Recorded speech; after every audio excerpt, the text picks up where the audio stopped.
I got it. Okay. So hi, everyone. I want to welcome you to our fireside chat tonight with Dr. Melanie Hayes. I'm Callie Turk, and I, along with Yael Valek, I'm a co-founder of the group REAL, which stands for Resilience and Engagement for Every Learner. We started several years ago as a small group of parents that felt like our kids needed more engagement in school and weren't being given enough opportunities to develop resilience. And over time, we really learned that most of our kids were actually twice exceptional. And I imagine most of you know what twice exceptional is, but just in case, in shorthand version, these are kids who are very bright or very creative, but also have learning differences such as autism, ADHD, dyslexia, OCD, anxiety, and that makes them very interesting and complex learners. And we have a lot of different events for parents. We also work with our local school district. We're doing everything we can to help build bridges between parents and teachers of twice exceptional kids so that they can be more successful in the school environment. So we are just so pleased that you've joined us tonight. And I am going to turn this over to Yael, who's going to introduce our speaker. So Dr. Melanie Hayes is the founder and executive director of Big Minds Unschool. She holds a doctorate in educational leadership with a focus on twice exceptionality, a Master of Arts in Gifted Education, a Master of Arts in Marriage and Family Therapy, a California teaching credential, and is currently working toward the LMFT LPCC licensure in California. So she doesn't do that much. Melanie has 20 years experience teaching, mentoring, coaching, and advocating for 2E persons. She won the Innovations for Entrepreneurs National Award for her work using adaptive technology for twice exceptional students, and the Jefferson Award in recognition of her contributions to the 2E community. She also received SANG's Educator of the Year Award for her groundbreaking work in educating gifted and twice exceptional children. Melanie is a certified SANG model parent group facilitator and supports parents to help them develop their parenting skills. She also works with various other professional associations such as the IECA, where she serves as the Affinity Group co-chair for talented, gifted, and twice exceptional. So welcome, Melanie. Thank you so much. Well, I no wonder I feel tired. Now that you put it all out there, I'm like, wow, I've done a lot of stuff. And she also just wrote a book. Yes, I just wrote a book. That was the big push. I finished that in March. So it's being looked at by the editor. So hopefully it'll be out in the next year. It's on being a gifted 2E person who is also on the spectrum, geared specifically towards helping adults learn to be, successful in some of these harder areas. So thank you for that nice introduction. Thank you, Callie and Yael, for inviting me here. And thanks all of you guys for coming to bounce some ideas with me. I think this is a really fun way to meet parents of 2E kids and talk about some of the common issues we all share. My kids are now 20, but I have 2E twins. So I've also walked the walk that you're all walking. And I think that helps too. So Yael and Callie asked me to talk about strengths-based education and why that's important. So I thought it'd be fun just for a minute to think about a time when you were going to learn something you were really excited about mastering. And just think about what that process felt like. Then think about when you learned something that came really easily to you and you maybe even were surprised how easy it was to learn something that you've mastered. Think about something that was assigned to you, like maybe a work seminar, what that process was like. And then think about a high stakes, high pressure learning experience. And I think, when we consider all those are all valid learning models, but very different outcomes. And for 2E kids, I think that retaining and learning information relies on a lot of factors that many people don't take into consideration. And I know you guys at REAL do this work where you help people understand what's going on, but I'm going to go over a couple of quick things just in case there's something maybe hasn't been talked about before. So 2 things to consider about learning is to learn, you have to be open and vulnerable. And it's also often a highly social act. So think about this from a 2E perspective. Oftentimes 2E kids, the social piece has been hard. They may have not had the same positive experiences with socializing and developing pro-social skills. And so that can impact learning. And also they may have learned over time that they can't be themselves. To be your authentic self, to be that open and vulnerable, you'll get hurt. And so they've learned to mask, to compensate, to not bring their authentic self to the learning environment. I'm sure most of you have heard of Dr. Stephen Porges' work on the polyvagal theory. That's the fight, flight, or freeze response. And when you're in fight, flight, or freeze, you're not going to remember much of what you learned because your autonomic nervous system has shut down what's called the parasympathetic nervous system, which is the social engagement relational piece. And that can't happen unless you're feeling safe. So for a lot of our kids, that school is an anxiety producing experience. They have these sort of daily chronic stressors that can lead to trauma over time. But even if it doesn't lead to trauma, just that not feeling able to be vulnerable or safe can really impact learning and remembering what they learn. And then the other piece I want to bring up that maybe hasn't been talked about so much is the self-efficacy piece. Dr. Albert Bandura did this work in the 1960s, but and he's kind of the father of self-efficacy. But what he said is that we learn several ways. One of them is on our past successes. So things that we've tried, particularly like babies that try things and then learn to walk through trying and failing. We learn through vicarious experiences. So that's watching someone who's like you learn something and master it and end up doing it well. We get it positive feedback and social persuasion. So, encouragement, feedback when you do things well, that sort of thing is a learning, one of the self-efficacy learning models. And then the last part is, what is your emotional and psychological state? So if you have able to manage anxiety and you can accurately view your abilities and you feel like you're resilient, you're going to be able to work through stuff and to be able to develop this positive self-efficacy. And it's a little bit more than like self-esteem or self-image, because self-efficacy is when something is hard, are you able to approach it?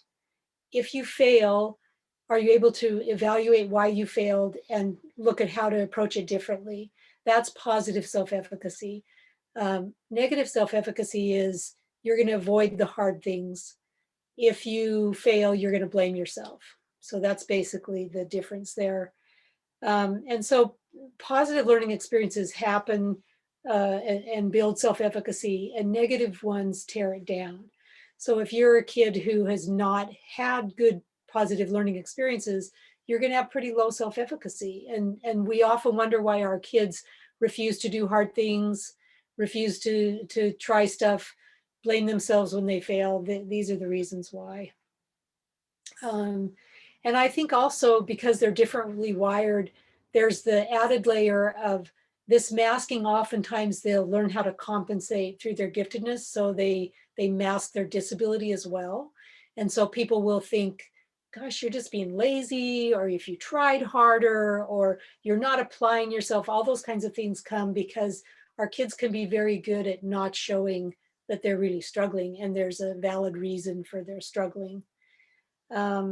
And then if you've got heightened sensitivities, it could be either sensory processing, or maybe you're a highly sensitive person and very empathetic and empathic. Those experiences are also going to really impact how much you're able to take in, how much you're able to bring to the table as far as your authentic strengths and abilities.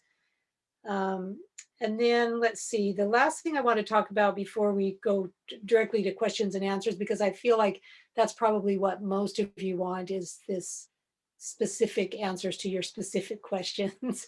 But I just want to give you another thing to think about. We all, when our kids were babies and toddlers, we took care of their needs, and because they trusted us, they're able to feel secure, and they pretty bravely go about their learning. They're curious, they're creative in their problem solving. Babies pretty fearlessly explore and try to figure things out. And then something sort of goes awry when we get into school, because their learning approach and their specific way of learning is often not validated. And they're often also told to do things in a specific way that doesn't resonate with them, doesn't inspire them, feels like it's going against the grain for them. And so they often stop being curious and creative because they're being told the way they're doing it is wrong, or they need to learn a different way to do it. And I feel like for 2E gifted kids, this is particularly damaging because they do have divergent minds, and their learning patterns are around this big picture learning, creating a systems way of thinking, bringing their unique strengths to the table. And when those are thwarted by well-meaning teachers, well-meaning educators, our kids feel broken. They see there's something wrong with them. Why can't I do this the way the other kids are doing it? Particularly if they have been told that they're gifted, then they don't believe it. They think that somebody's convinced them that they have these skills that they don't. And I think if babies don't need a curriculum or a lesson plan from the parents, they just go do their thing.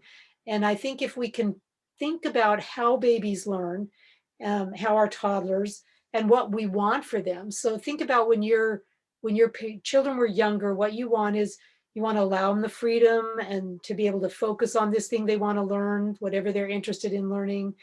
We as parents model all these wonderful things that you're going to be able to walk and talk, and all these things that we know that they need to learn to do.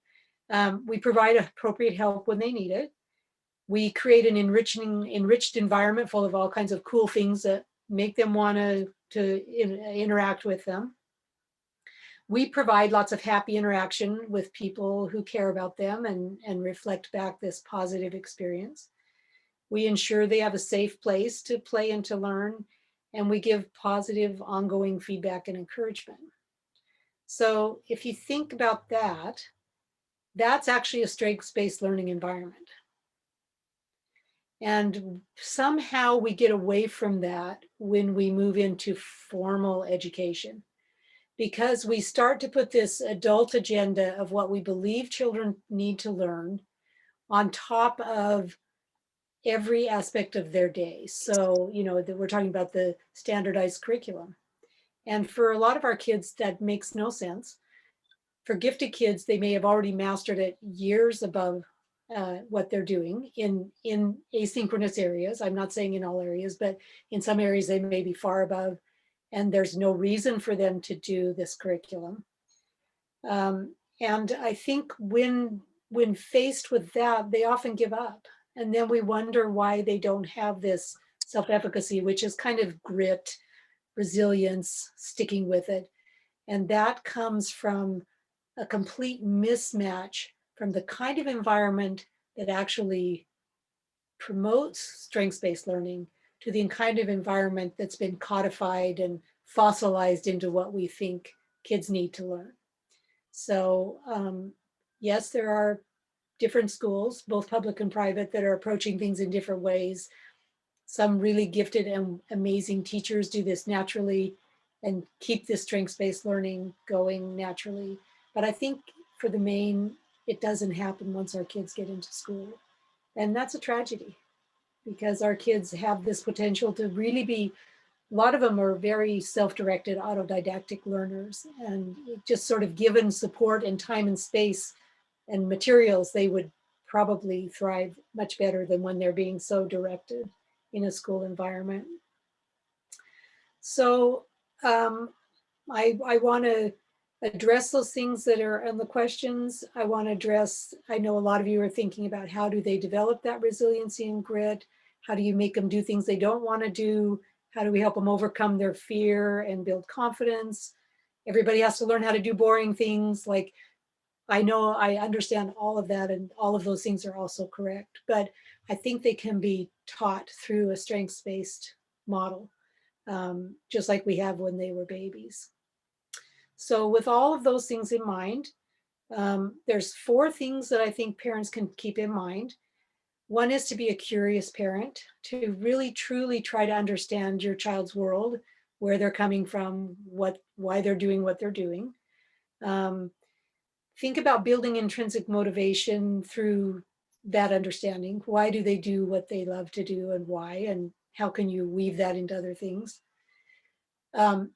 Think about your timing. Like, our kids need incremental growth opportunities, and the timing needs to be right for it to be intrinsic motivation. So that's, again, really looking at where they're coming from, based on both their developmental place, where they're, where are they developmentally in their growth, what's appropriate for them to learn, and also what are they motivated to do. And then the last thing is really evaluate your own perspective and your own desires versus what does your child really need. Because I think we as adults sometimes feel like they've got to do this, they've got to do this. I can see all these things they've got to do. And it creates a lot of anxiety for you and puts you in a pretty difficult position to be an effective parent.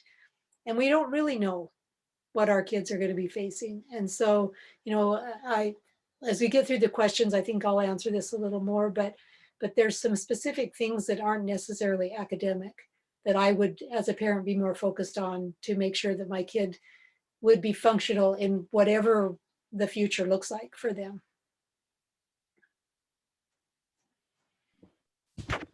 That was already so amazing right out the gate. Definitely makes me think about, my kids and their lives in public school right now.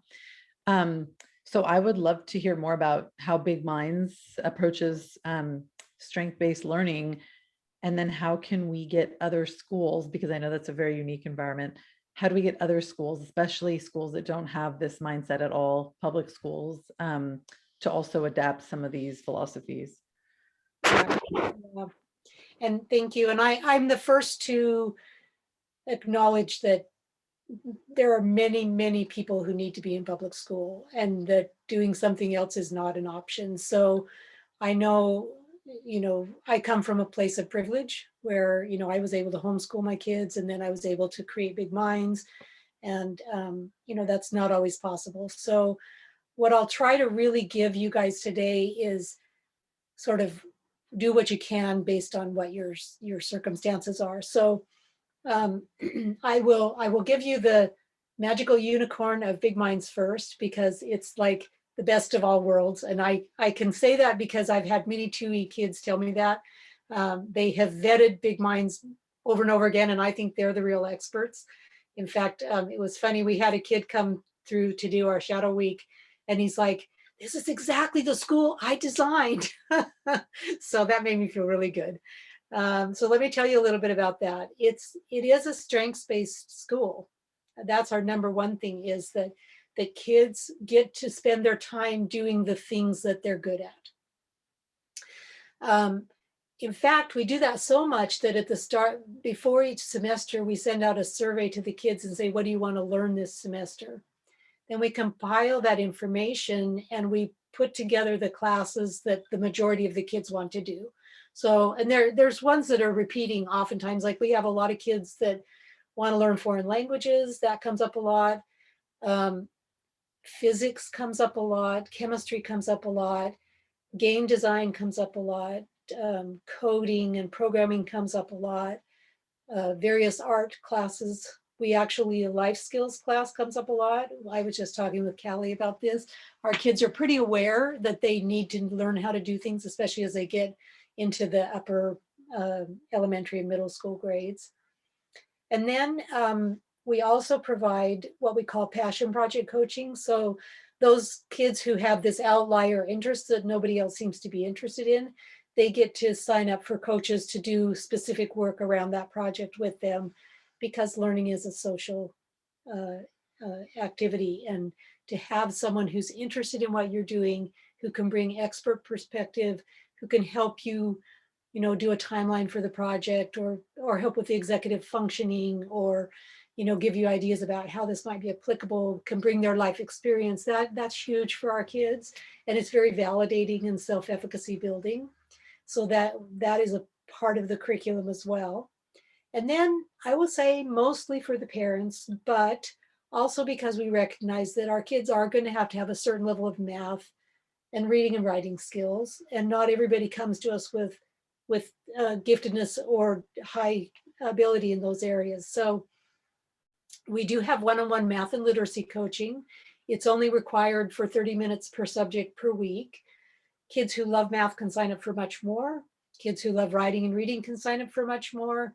There's also a lot of really, we talk about the enriched environment. There's a lot of enriched environment things that go on too. Like we have book clubs and we have a movie club. There's all kinds of math and puzzle solving and coding and things like that in sort of different activities and games and things that are going on throughout the day. The way that Big Minds is in person, and we tried to replicate this the best we could online, but basically in person, the kids can walk throughout the campus however they want throughout the day. So let's say, the classes are running concurrently. A child can go in and spend half of a class in the art class, and then they're moving into something that the child's not that interested in. So they're going to go in and catch what's going in for the last part of the physics class. That's totally okay with us. As long as they're not disrupting and, interrupting other kids' learning, they can come and go as they like.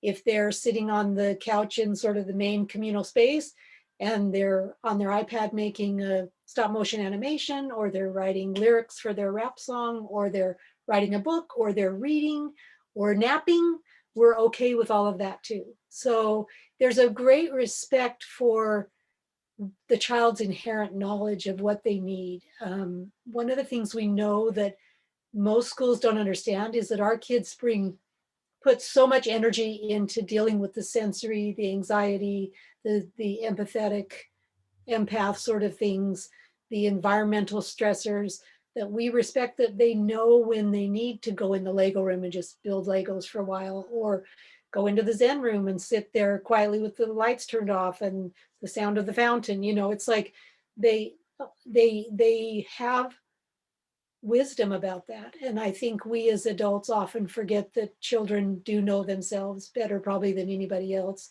And we tend to devalue and undermine that. And so we try really hard at Big Minds not to do that. So they're in this strengths-based learning environment. They're in an enriched environment, meaning that there's all sorts of things going on at all times. Like I was talking about earlier, all clubs, get-togethers, social conversations, discussions about the brain and how it works. Like these things are happening all over the campus. And so the kids walking around, just if you're one of those kids who, when you first come, you need to sort of take it all in for a few months and you're not going to really participate in anything, we're fine with that too, because we know they're learning as they're just floating around doing this stuff. I say it's like, when you're learning a language, you don't want to speak it right away because you're embarrassed about your accent, or you're going to get it wrong, but you can hear and sort of understand and participate just in sort of the silent period of language learning. And that's what our kids often do. We have kind of two kinds of kids, like the kids who are more introverted, sort of imploders, will generally go into one classroom and stay there, and they'll kind of stay there until they develop this sense of comfort and relationship with the teachers, and they get this social group they feel comfortable with, and then they'll slowly start to branch out. And then the extrovert kind of exploder kids will go from thing to thing to thing, and just always, running around for the first few months until they start to settle and they really start to see what it is that they love.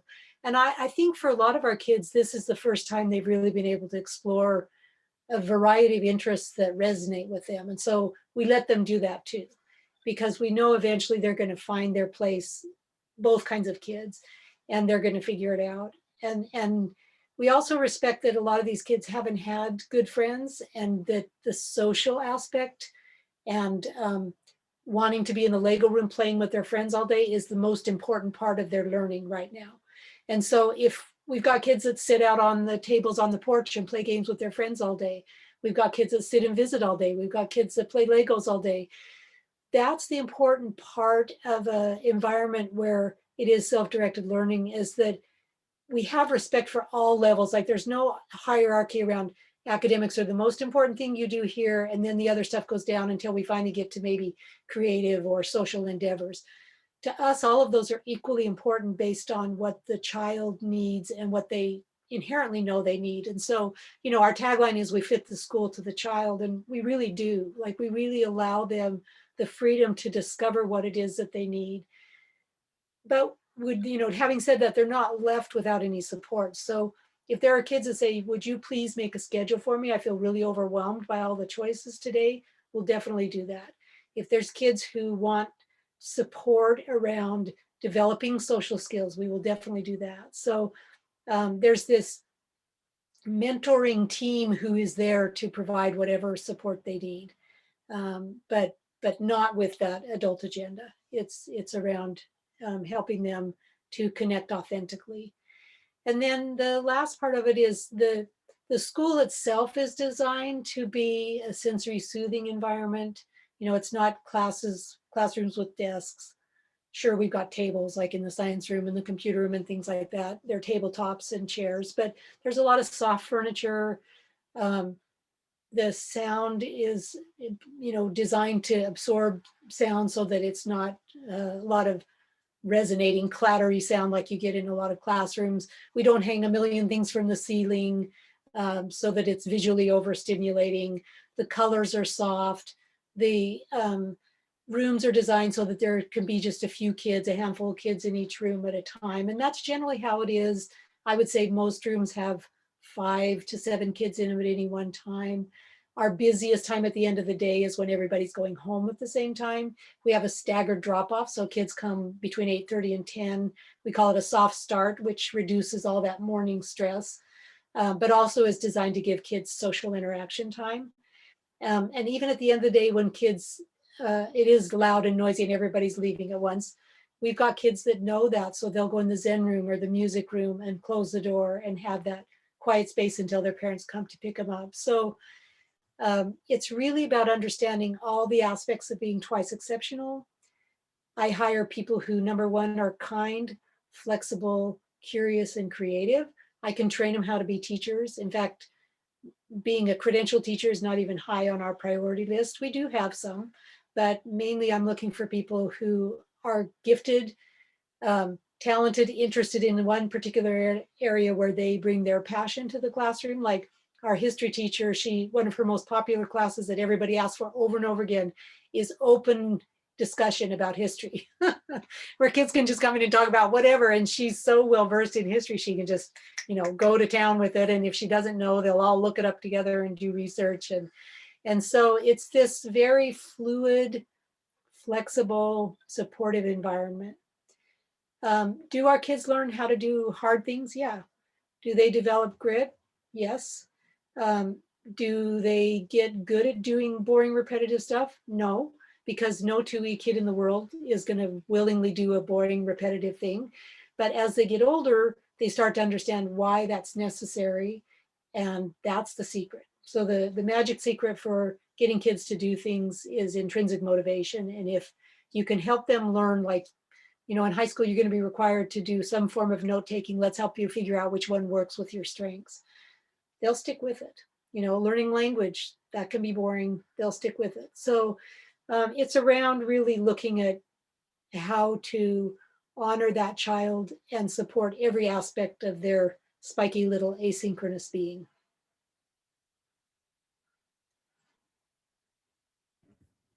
I think just following up on that, because this sounds like it's a magical setting, and I wish I could transport my kids back 7 or 8 years so they could experience all of the magic.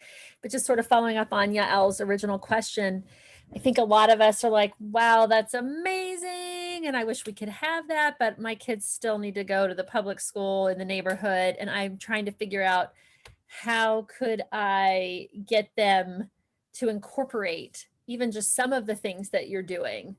So if there's anything that you can offer advice about, how do we help get some of our local schools to adopt at least some of these these things, since they may not have the training and the background that you have, of course. Yeah, I mean, and I recognize that. I feel like the key is to try to find ways that is not a lot of extra work for the teacher, that, is not threatening in any way. It's like we have to sort of bring it in a nice gift wrap package so that they'll be willing to at least try it.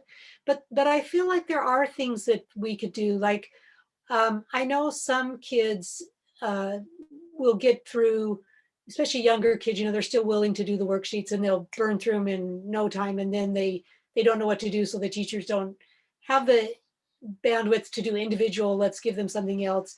And so they end up giving them more worksheets, which is then what leads to this burnout and disengagement. So I know one of the things I've recommended is to create a workbox of all sorts of things that your child likes to do, that the school agrees to. Obviously, they're not going to probably let you put an iPad in there, but you could have different books, different puzzle books, different art supplies, if they're working on a particular story or a set of drawings, or if they're making some kind of a paper construction. Are they researching something? So can you have books about whatever that topic they're interested in at the time that they can pull out and quietly read? I think that really helps with the younger children, because the teacher's not going to be opposed to any of that, because it keeps your child quietly occupied. They're doing learning activities. The only thing I could see that might be pushback is other kids will be really interested in what the kid's doing and want to do it. I'm like, hey, how come I can't do that? So there might be some negotiation that maybe the teacher creates a quiet workspace, that the classroom rule is when you're done with this project or worksheet, you can go back to the table and work on your own project. So you might be able to convince a teacher to set something up that like that in the classroom that becomes part of the classroom protocol.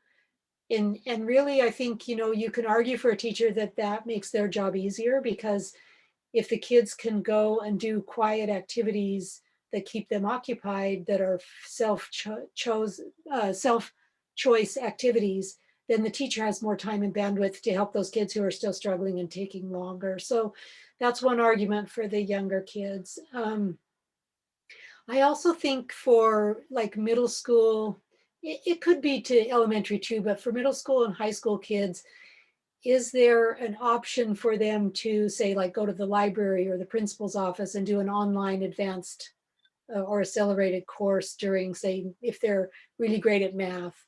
Can they do really rapidly accelerated math curriculum in a different setting? I know some people that have had a tutor come because their kids doing calculus when they're in 6th grade, and so the tutor comes to the library, works with them during that math hour that the classroom is normally doing math. Some enlightened teachers have been willing to let kids use the computers or the, whatever device the school uses to sign on to things like Brilliant or Khan Academy or Beast Academy Math, things that the kid can do self-paced. If your teacher is willing to do that, that can be extremely helpful to have your child to be able to, in those areas where they're very advanced, to be able to work at their actual level so that they're learning things. Because a lot of our kids get really turned off by the repetition and having to keep going over and over something they've already mastered a long time ago. The other thing that turns them off is having to do something that they can't do. So, maybe there's a writing assignment and they've got dysgraphia or fine motor skills and the writing is torturous. And so in the hour, they write one sentence when in their mind during that time, there was a whole novel composed. And so, it's thinking about how can they use technology? Can they use speech to text? Could they find another way to do the assignment? Some teachers have been willing to let kids do, like younger kids stop motion animation or a collage or a comic book. Older kids, they've maybe been able to do like a mock YouTube video where they're describing and telling everything they know. Some kids have been able to just record having a mock conversation with the teacher where they answer the questions that the teacher has given them that the assignment is supposed to show.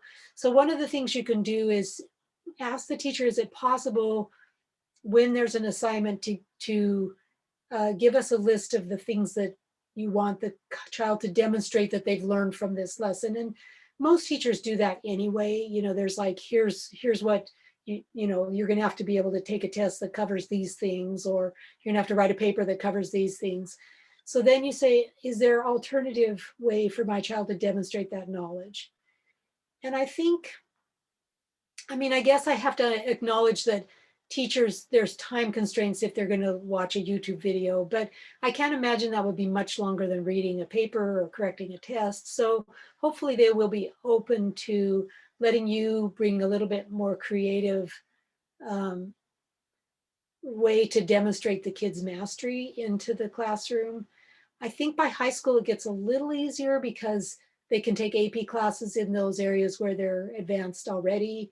And oftentimes they have pretty good resources for, you know, the kid sometime during the day can get a release period where they go work with a resource teacher in those areas where they're struggling. Certainly, if you have IEPs or 504s, you can try to get accommodations written in for that, for either different ways to demonstrate knowledge, reduced homework loads. That's probably not going to fly in middle school and high school, but certainly in elementary school, you can advocate for reduced homework loads.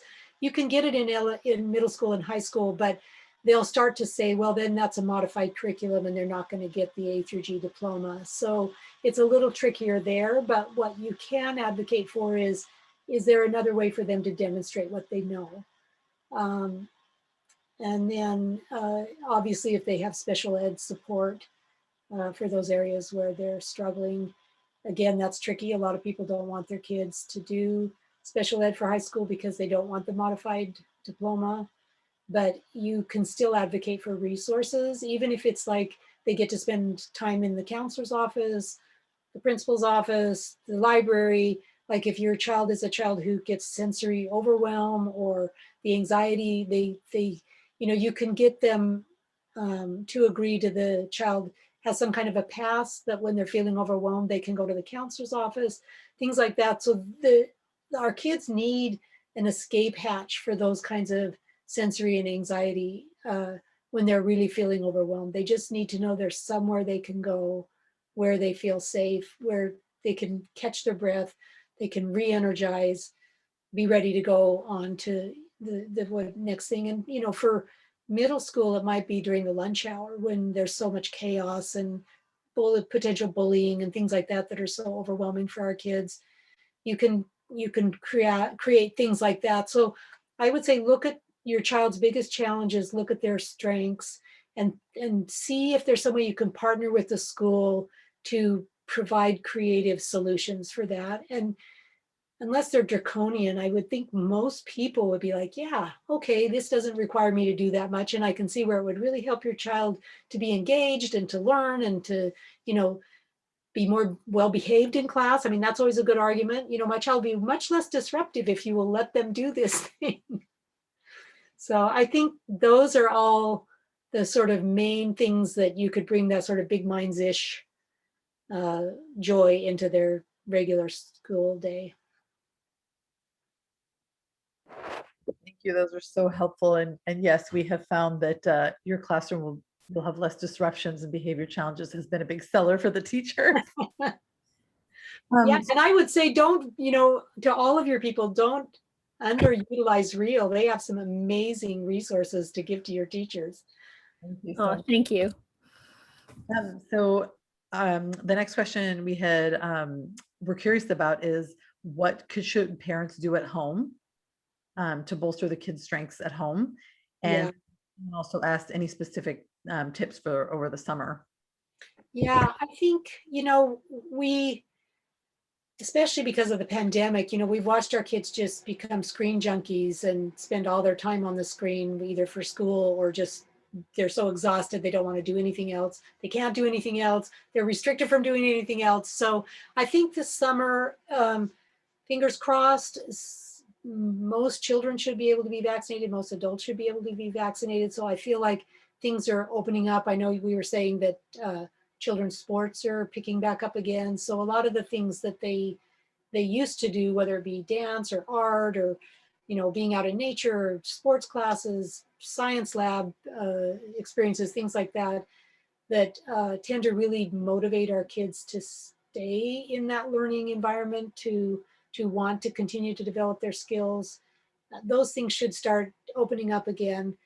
But I also want to caution against overscheduling. And I know this is a weird balancing act for 2E kids, because they have this rage to learn and they want to do 5 million things over the summer, and they're going to give you this whole list of things to do. And that can be great. And I'm not saying don't do it if that's what your child really wants to do. But I also think it's important to teach your kids that boredom is a critical part of learning too.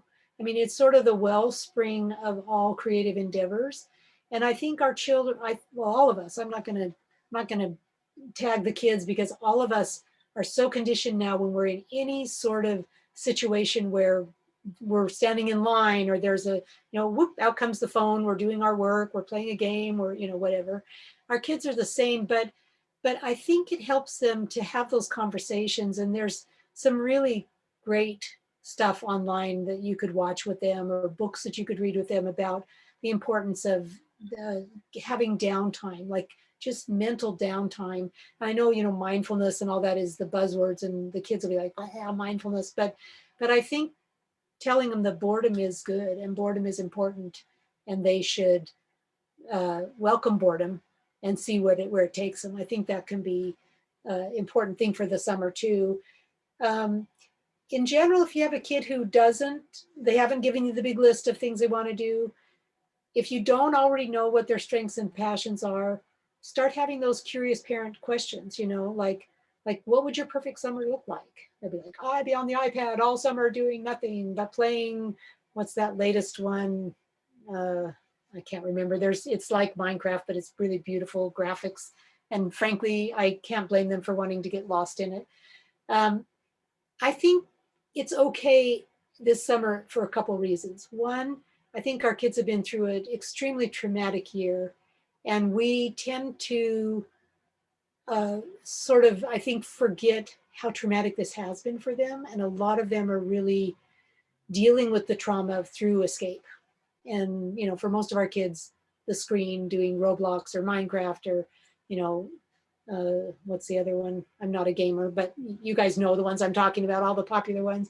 That's their escape hatch. And then for a little bit older kids, it's, that's how they're socializing. So I'm not saying that I'm against screens, because I think that they're going to continue to want to do them, and they may still need to do them, because the switching back to being in person is going to be, I'm not going to say traumatic, but it's going to be hard. Like, there's going to be wonderful things they'll be super excited about, but there's going to be things that are really emotionally difficult about getting back to seeing friends in person.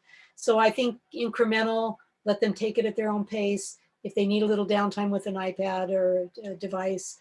And then the other thing is, what do they love to do, and how can you foster that? How can you facilitate that falls within your time constraints, falls within your means? You as a parent have a right to not be running nonstop all summer too. You need time to sort of reacclimate from the pandemic and deal with your own trauma. So this is that kind of boredom argument, is like, give the kids time and space to figure it out, and if they're bored, tell them that's okay. You'll figure it out. It's okay to be bored.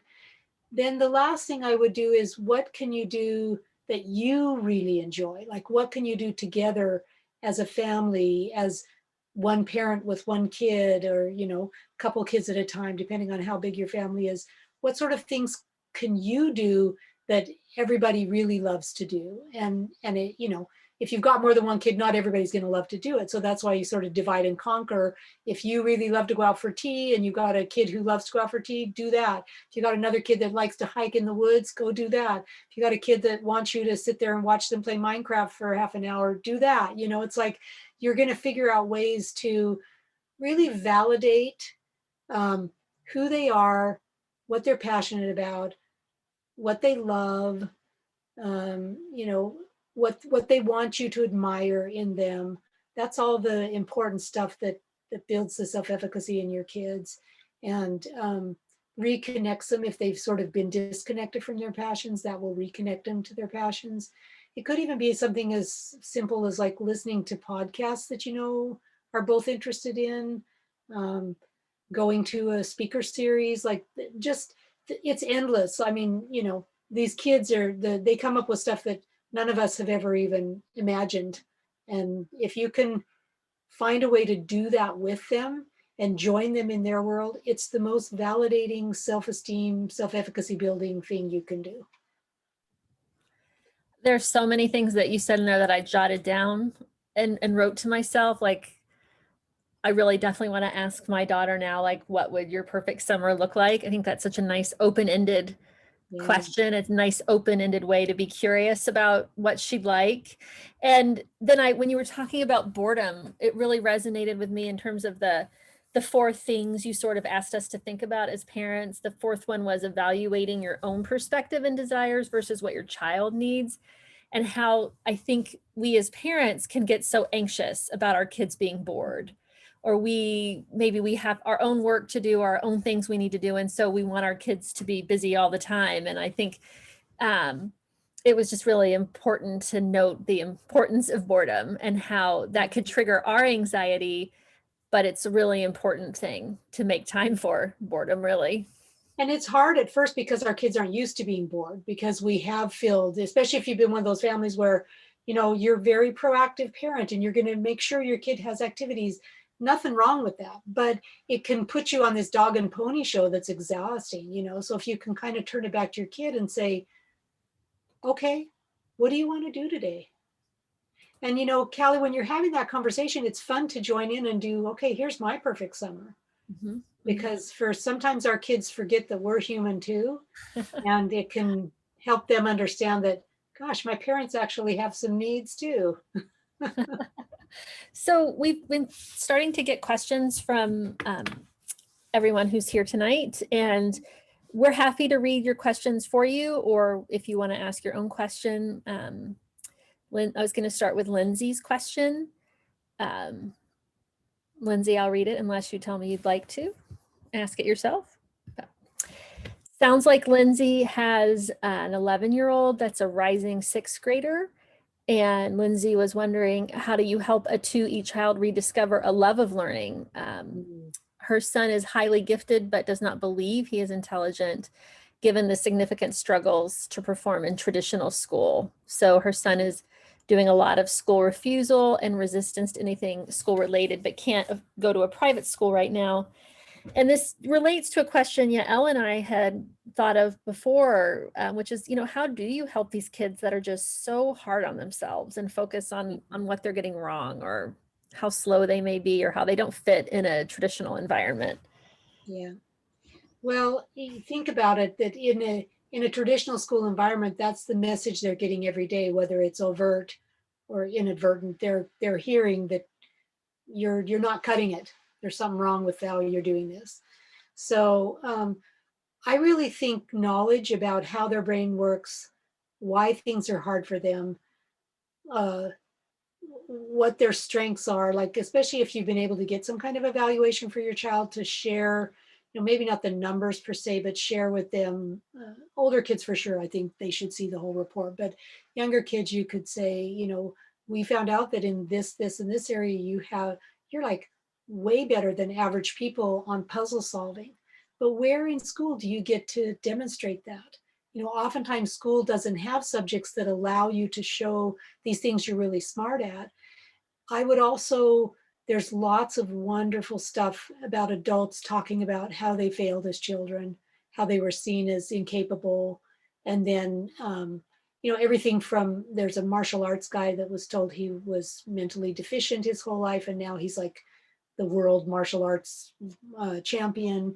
There's people that, you know, I know the guy, Jonathan Mooney, who wrote The Short Bus, talks about being told how stupid he was because he couldn't read or write, because he's dyslexic and dysgraphic, and his journey of discovery of that he's actually really a good writer.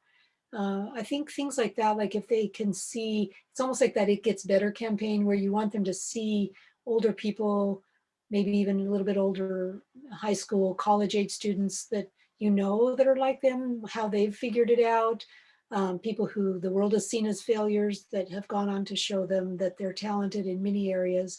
And I would particularly look for ones that have the skill set of your child. So, don't talk about Einstein if your kid sucks at math and science, So, and then the other thing I think is to show them ways to approach learning. We talked about that a little bit. Like if you're an artist, you might be able to draw this amazing collage or do a comic strip or a painting or something like that that demonstrates knowledge, and then just talk about what's in there. So I'm thinking about, we've had quite a bit of social and ethical issues that have come up that a lot of teachers are having kids write about.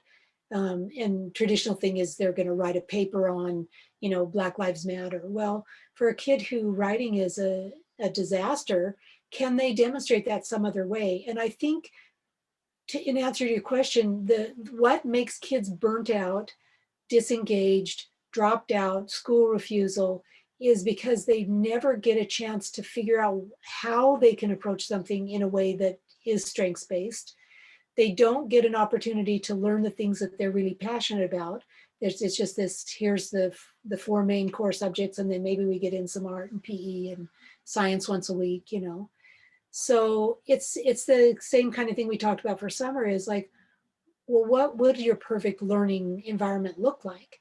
Would you be out in the woods studying frogs in a pond? Would you be building things on a 3D printer?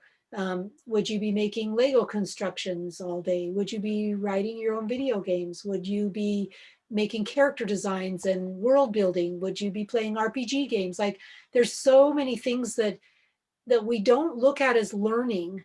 And that's the tragedy for 2E kids, because our kids have a rage to learn, and whatever that topic is, they're going to bring stuff into it that you never expected. So I'll just use this as a quick example. My daughter is dyslexic. She's stealth dyslexia. So dyslexia, severe dyscalculia, minor dysgraphia, panic attacks when it comes to math, failed every math thing she ever did, felt like a complete loser around math.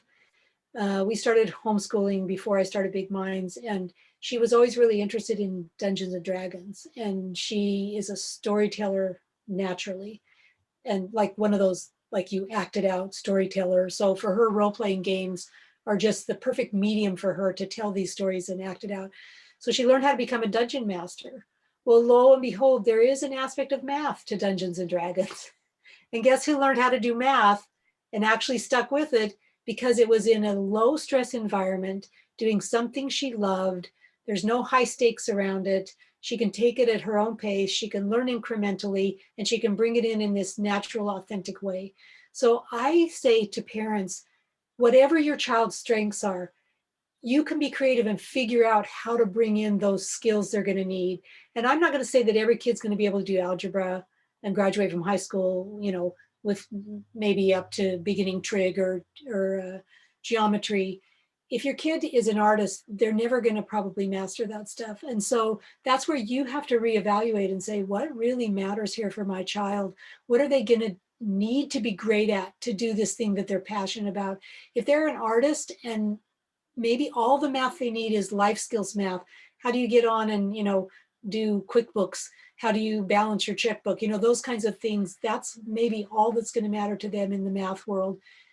And maybe you can bring math in through art, like the golden rectangle or, Da Vinci's work. Maybe there's ways you can weave a little bit of math into the thing that they're passionate about, but they're not that, don't jump right in with that. If there's a kid that hates math, you're gonna be like, hey, I've got this great way to do math through art that you love, because then they're gonna stop doing art. So let them just do the thing that they love the most until they start to recover that self-efficacy.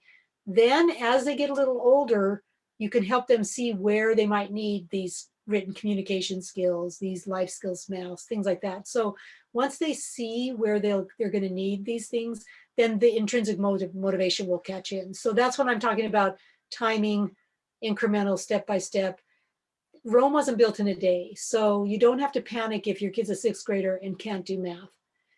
When and if they need to do math, they still got their whole lifetime ahead of them to figure it out. Does that all make sense? Yes, makes sense and super helpful. It reminds me, we had someone tell us that they had a teacher who made everyone an expert on something in the classroom. And you had a little card that you were the expert on. So my son, it would be sharks. And they typically don't get to do much about that in class, but you got to go up in front of the class and talk about the thing you were an expert in. And just that little tiny thing just gave them something to look forward to when the rest of the day was It's huge, because if that's all you've got is, here's what you can't do well. That reminds me, when I was a public school teacher in Orinda, I was teaching third grade, and we had to build this big town. The curriculum is you build your town. And so we actually really built a little town, and kids got to whatever they got to build a business based on whatever their passion was. And then they got paid to be able to demonstrate that. So we had artists, we had story writers, we had dancers, we had, we had scientists. So whenever you needed something, you could go purchase it from those people. And that was the most engaged my kids ever were for the whole third grade year. It actually reminds me of a book I read recently. I don't know if I'm gonna say this name right, by Yang Zhao, and I don't know if you follow his work, but the book is called Reach for Greatness, and it is about how can we help every child find their greatness. Right. And I think that's such an important and valuable philosophy to have. Yeah, I agree. So we have a question from Amy. Amy, would you like to unmute and ask your own? Or if not, then I'll ask it. Where and how can 2E young people connect with their mind peers? Yeah, that's, there's more of them out there than you think. So we are still sort of rare birds, but this same thing happened at the professional level. For all these years, I've been in this field of research for over 20 years, and we were all in our own little silos. And then thanks to the internet, suddenly we're all starting to connect. And I feel like it's this groundswell movement, and that is beginning to roll out to kids. So I know, like, Davidson Young Scholars has local events and summer camps. Profoundly Gifted Retreat, PG Retreat has camps, things like that. So if those are in your budget and you live somewhere where that kind of thing is going on, definitely can do it that way. I know there are other, like here in the Bay Area, we have gifted homeschoolers, SF bags. So families get together through that. I know people have used Meetup to find other people. Some people have, like, through things like Bright and Quirky, they ask in the chat, hey, my kid's your age, are you anywhere nearby? If not, can our kids have video dates? So I know if you live near a college, oftentimes there are like gifted summer camps and things like that through a college, or even just a gifted support group. You can find them that way. You can also look through interest-based groups. So not all 2E kids, it's around sort of the math, writing, science, high level functioning. Sometimes it's around they love to garden, or they love to cook, or they're a horseback rider and would love to work in a stable. So it's trying to find, again, what are their strengths, what are their passions, what are their interests. If you can find those, say your child loves to work in a stable, they may not find necessarily a gifted peer where it's an intellectual true peer, but they might resonate at this other level where they share a love of animals. They're both highly empathetic, so you don't always have to look just in the intellectual realm.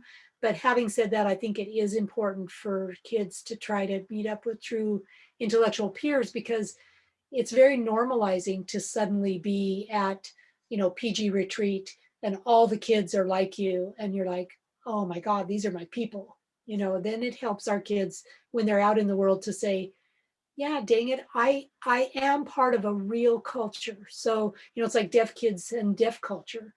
2E kids, gifted kids, this is a real culture, and we want our kids to be proud of it and to be activists and to advocate and to say, this is who I am, these are my people, and I'm bringing my true self to the world. So I love that, and I think a lot of the suggestions you've given work really well, especially when you have a receptive, potentially slightly younger child. But as a parent of a teen, I know one of the questions that had come in that I was really interested in is, what are ways to lead a teen toward their strengths and to some of these activities? It could be they've just received their diagnosis, or it could just be that they're a teen and so they're really not open to any adult interference in their lives. So yeah, if you have any suggestions for how do we do this once they reach their teenage years? Yeah, I think with teens, the more autonomy, the better, right? So let them read their report, let them digest it, let them think about it, offer support around anything they might be interested in pursuing. The more they can learn about their brain and how it works, the more empowered they're likely to be. But it's not necessarily going to come maybe in their teen years or right after they get the report. Um, I think our culture tends to infantilize kids. Many other cultures by teens, they're out working in the family business or going to college. A lot of countries start college in their years, and I think our kids push back. I think a lot of that, like, leave me alone, I want to figure this out, I want to be autonomous, is because we're not intending to, but maybe we are hovering a little bit too much. Maybe we are trying to direct them too much. By the time you're a teen, you kind of have already started down that adult path that you're going to have to figure out on your own. And so I think as a parent of teens, part of that is honoring that. And I know this can be hard, especially if your kid just disconnects and they just want to stay home.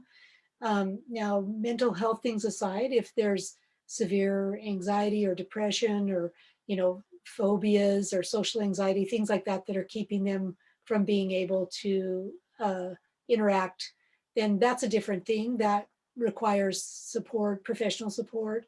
But if your child may be just introverted and they really just kind of want to spend their summer in their room drawing or reading or researching or going for solitary walks in the woods, whatever it is, I think it's good to honor that, because what we're doing by supporting them as they're developing this autonomy is we're saying to them, we believe that you can figure this out. We trust that you're going to make an adult path. And for a lot of anxious kids, we inadvertently reinforce that anxiety by always trying to direct them because they don't learn to trust themselves. And so if we can say, you know what, this is hard, you're going to run up a lot of roadblocks, you're going to hit some brick walls, you're going to fail a bunch of times, but that's part of learning to be an adult. And you're also going to do some amazing things that I couldn't even think of because I'm not in your world. I think of Khalil Gibran's poem about the arrow in the future. We don't even know where it's going to go. So, trusting that you've given them that base that they need to launch from, and whatever support they need from you, you're there for them, but you believe in them. Go do it. Yeah, I mean, I keep saying this, but it's so true. I love so many things you said. Like my oldest child came out recently as gender non-binary. And I think part of that journey for us has been this going from being anxious on their behalf to being trying to have that attitude more of, we believe in you and trust in you. You're going to go through hard things, but you will figure it out, and kind of trying to parent more from that place, because the first few weeks was more of a parenting from a fear place of all the bad things that could possibly happen and wanting to protect our child, and then realizing our child is actually very capable, but if we don't let them know that, then Right. they can't do that and then develop that strength in themselves. And one other follow-up question I had on this topic was, a couple of times tonight you've mentioned like helping the kids read about their brain, and so they know how their brain works. And I wondered if you had any specific resources for that, maybe for different age ranges. Yeah. There's some great stuff on YouTube for younger kids. There's a channel called Happify that has like, I can't remember the name. It's these two little owls, and it talks all about emotional regulations and feelings. It's from Norway, but it's just beautifully done. There's another one, and I'm blanking on the name of this too, but it's this little brain on two legs, and it's particularly for ADHD, and it talks about the wall of awful. So if you just went on YouTube and typed in wall of awful, it will come up. I have name retrieval issues, if you can't tell. So yeah, it's hard for me to remember who the authors and things are, but I have a visual memory, so I can tell you what it looks like. So that has a lot of resources around that. I know there's quite a few programs, like, I don't know, remember whether it was Netflix or Amazon, but they had one called Mindscape that just talked all about how the mind works. There's lots of great YouTube channels by people who are on the spectrum. I know there's one, she's clearly gifted, but she doesn't talk about being gifted. She just talks about her experience as an adult on the autism spectrum. There's quite a few of those that are really good. I'm hoping some 2E people who are gifted and on the spectrum, or gifted in ADHD, or gifted in dyslexic. There's a few of them out there, but I'm hoping there's more of that comes forward. I think things like Seth Perler's website has a lot about executive functioning. Tilt Parenting Podcast, Bright and Quirky, Embracing Intensity. Those are all really good podcasts to listen to about the divergent mind, and Embracing Intensity talks a lot about being sort of this empath and highly sensitive person. There's lots of good books. A woman, I do remember her name, Elaine Aron. She did the seminal research on highly sensitive people, and they have found that the brain is different in a person who's highly sensitive. So her website is just hsperson for highlyensitiveperson.com, I believe. Lots of resources on there. You can purchase her movies, but I know there's one called Sensitive, and in the title it's sense and the I is big, and it has some famous singer in there that she talks about her experiences. But you can get that free on YouTube, the full movie. And I think that's a really good one to watch about being a highly sensitive person, an empath, how that can impact you. So do I have a list? I probably should make one. You know what I will do, Kelly and Yael? I will send you a draft of my book. Just don't circulate it anywhere, because it has, at the end of each chapter, it has a whole bunch of these kinds of resources, and you guys can just feel free to pull from it. I should myself go through and make a list of here's resources for this and this and this, but having just finished writing a book, that's kind of what I was doing. So I'm just going to send it to you, and you can, keep it under wraps, but utilize the information as you see fit. So before I turn this back over to Yael for the next question, I'll just continue to monopolize. I will say the book that you wrote, that focuses on like what are the life skills that you need if you are an autistic adult.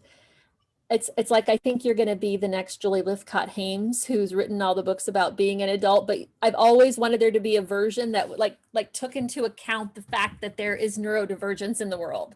Yeah. Because we can all become adults, but maybe not on the same timeline or exactly in the same way. Right. And I am really looking forward to your book. Yeah, I'm pretty sure my publisher hopes I become that too. We'll help. We'll do whatever we can. Good. Thank you.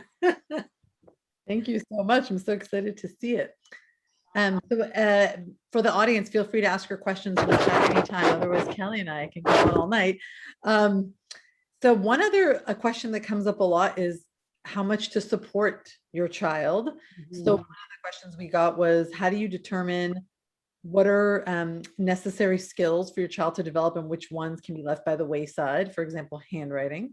And then someone else asked, sort of how much academic and life skills support is it okay to provide, and until when? Yeah, those are both really, really good questions. So the first one is, I would think about how much trauma, how much, fighting, antagonistic behavior, uh, anti-love and connection is happening over whatever that handwriting, math homework, getting dressed by yourself, bathing yourself, whatever age your kid is, how much of that is really tearing apart your relationship.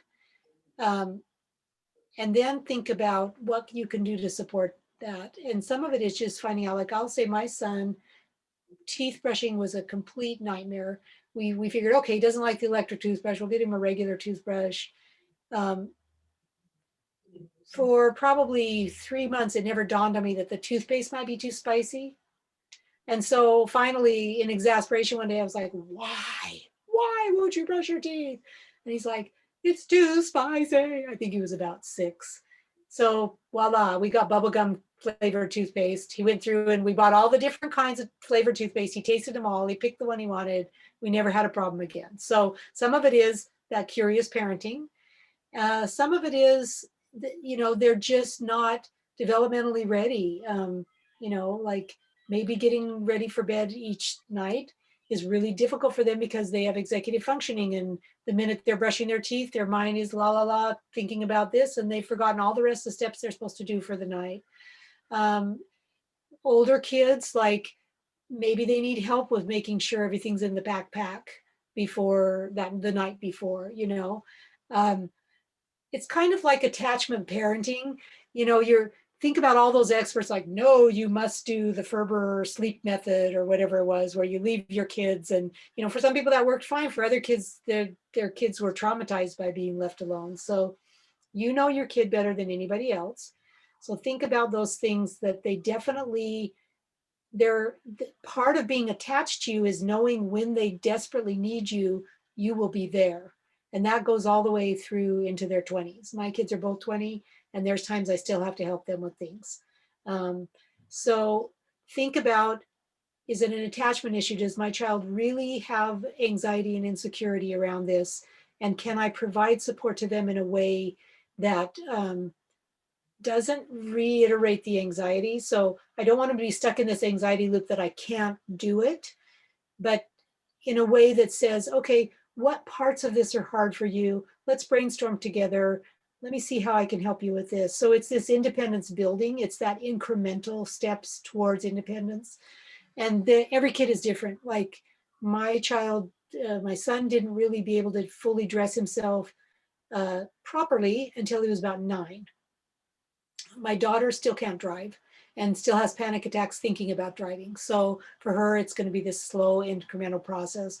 We finally figured out we need to go to some like abandoned fairground with just her and I in the car and let her like creep along at 2 miles an hour with me sitting beside her because I'm her comfort person. Everybody in the family has, who's the person you feel like is going to make you the least anxious. That's the person who should be helping you do this thing that's hard. Go through that, like for the things that they're really struggling with doing, go through how can I support them in a way that eventually builds independence. And the second thing is like, is there, I think you ask, when should you stop? When they say, thanks, I got it.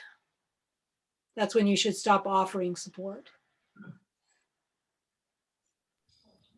Yeah,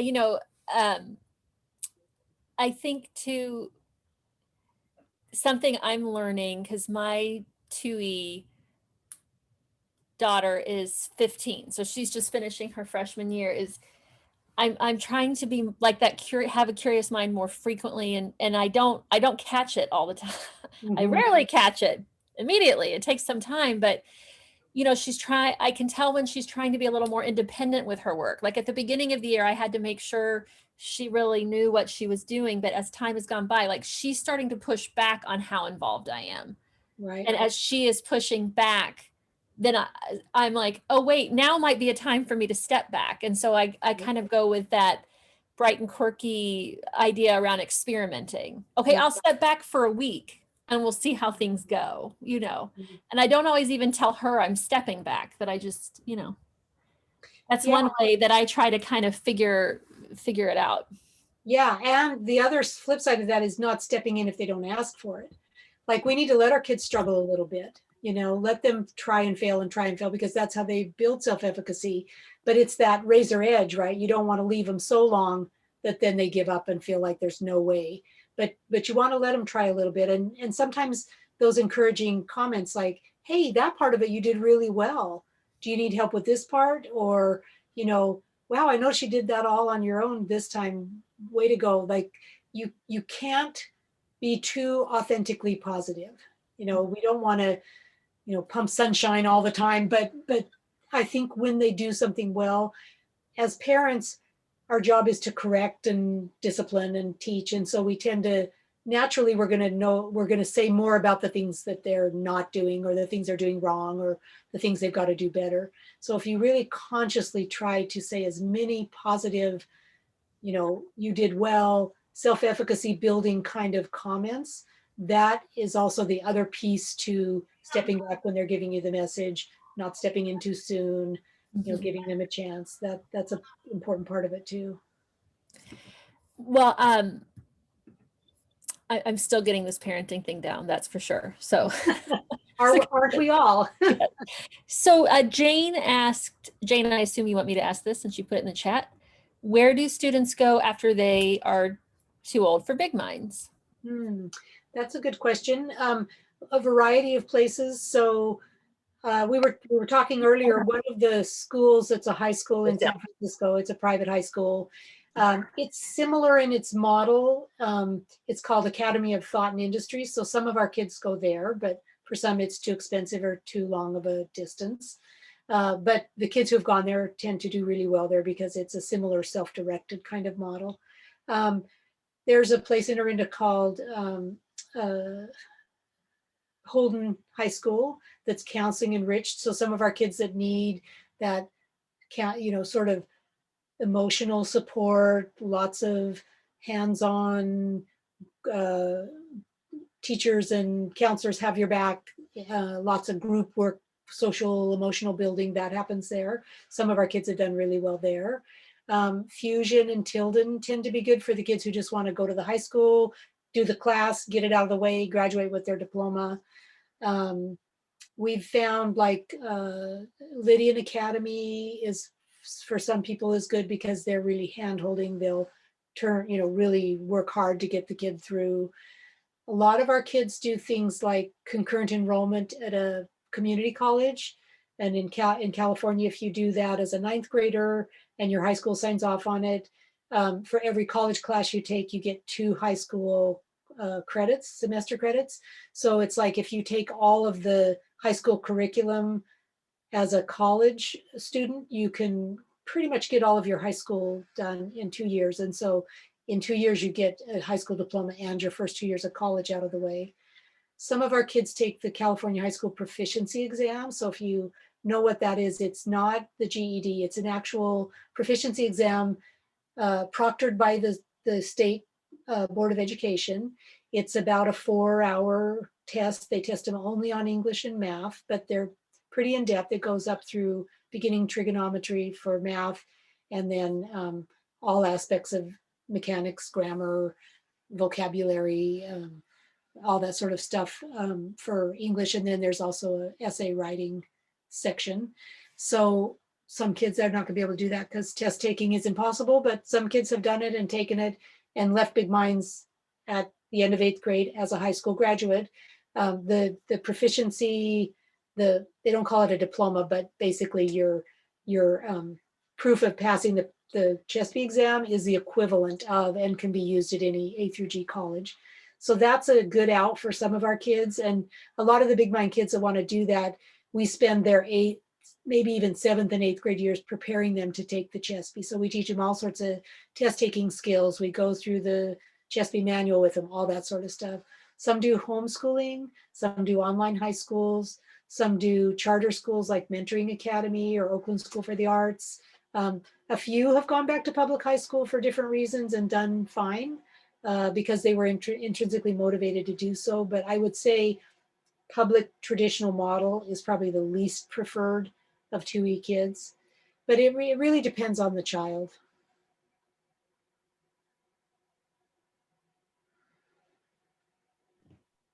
Thank you so much. That was An awesome list of schools. Jane is following up with, do you know any high schools that don't use grades? Let me think about that. I am not sure if Academy of Thought and Industry does. If they do, it's more of a rubric because they're very much the students design their projects, they integrate the subjects into that. They have Socratic circles. That's a good question. You know, that's one question I haven't necessarily asked schools when I've talked to them. So I'll have to add that to I have a list of questions to ask potential schools that I give out to people. I'll have to add that to that list. Thank you. That's a good idea. Mhm.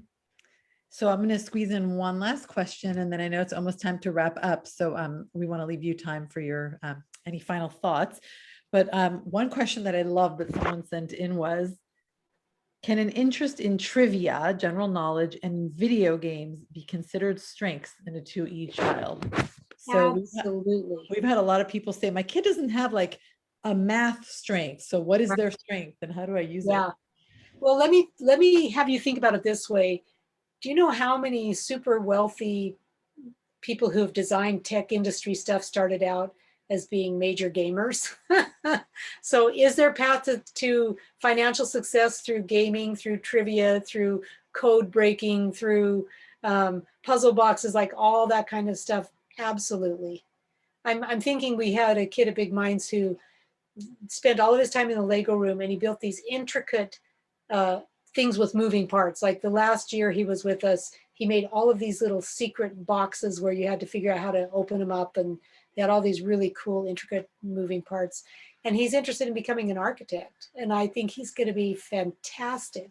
You know, now that he's in end of eighth grade and he's in high school now, he's going to be great at it. And did he learn how to do that through playing with Legos, through messing around on different graphic design programs? Yeah. So I think that's that thing. If you could see inside of a 2E kid's mind, it looks like they're just playing video games or, you know, doing puzzles, but there's so much interconnected stuff. Like our kids are great at making these systemic thought webs where they bring in all this disparate knowledge and then they come up with something really unique. You know, I always use George Lucas as the example. He wrote books full of lists of what things would look like on another planet. What's names would you would give aliens? What's the, you know, and look at him. You know, I'm sure his parents despaired that he would ever get a job when all he did was spend his days writing these lists in notebooks. So you just don't know how they're going to bring these passions and skills and interests and strengths together. So I don't think you can go wrong supporting them in whatever it is their passion is. You know, there's Jane Goodall's, there's, you know, dancers, there's artists, there's whatever it is, they're out there. I love that. I love the thought of George Lucas writing lists of aliens and what his parents must have thought of that. Is there any final thoughts you'd like to leave our parents with about bolstering kids' strengths and supporting 2E kids? I think, you know, recognizing that our kids, one of their biggest strengths is the entrepreneurial mind. So anything you can do to support, foster, approve of, you know, help them recognize that that's a strength. That critical thinking, creative thinking, entrepreneurial, because they can look at problems that that there aren't solutions to, and they love it. You know, one of the most successful classes we ever did at Big Minds was there used to be a site called This Is Broken, where people would put in things that didn't work right and how frustrating it was, and the kids would take that and try to figure out a better way. So almost like an industrial design class. But I think really anything you can do to foster that creative entrepreneurial spirit. And the second thing is, I think, really start to be aware of your own strengths. Think back when you were a child, what you were great at that maybe the world took away from you or told you wasn't viable, or, you know, that you can't make a living doing that. Because I think sometimes our own frustrations and anxieties come from that lost opportunity that we had as children. And so, you know, there's a trauma in there, and it's locked in our history. And so anxiety and fear is our knee-jerk reaction, when really it's more about us. So if you can look into your own frustrated ambitions and strengths and passions and try to find a way to bring them back into your own life so that you're modeling for your children how to do the thing that you're telling them will make them the happiest, most successful, the kind of thing you picture for them. You know, as parents, we want our children to be engaged in a passionate vocation, to find people who love them for who they are, to have wonderful experiences, to, you know, take in the beauty of everything around them. And the way that they do that is to feel that they can be their authentic selves from a very young age. And I want that for us as parents too, to feel like we can be our authentic selves, because that's how we change the world. It's just so beautiful. And I've taken pages of notes with all of your wisdom and things that I'm going to carry with me, I know. So just thank you so much, Melanie, for being with us tonight and for being just so gracious and sharing all of your knowledge and wisdom with our community. And for being a champion for different minds. They need all the champions they can get, and you're amazing. Thank you. Well, thanks to you guys for being champions too. I know your work is important, and I'm happy to support Real however I can. You know, if it's helpful to do more of these where parents can get specific questions answered, however I can be of use to our community, because we are a culture and I want people to be proud of being 2E and to shout it from the rooftops. So the more we can do to help us feel great about ourselves, the better. Wow. Thank you. You're just got such a generous spirit that I think we're all feeling and is percolating everywhere, even on this remote environment. Thank you so much. We look forward to doing another one of these with you soon. Yeah. It'd be And my pleasure. Thank you everyone for coming. We will post the recording in the next few days and send out information on some of our upcoming events. So we really hope to keep seeing you and keep building our community and supporting each other with these awesome kids. Good night. Night.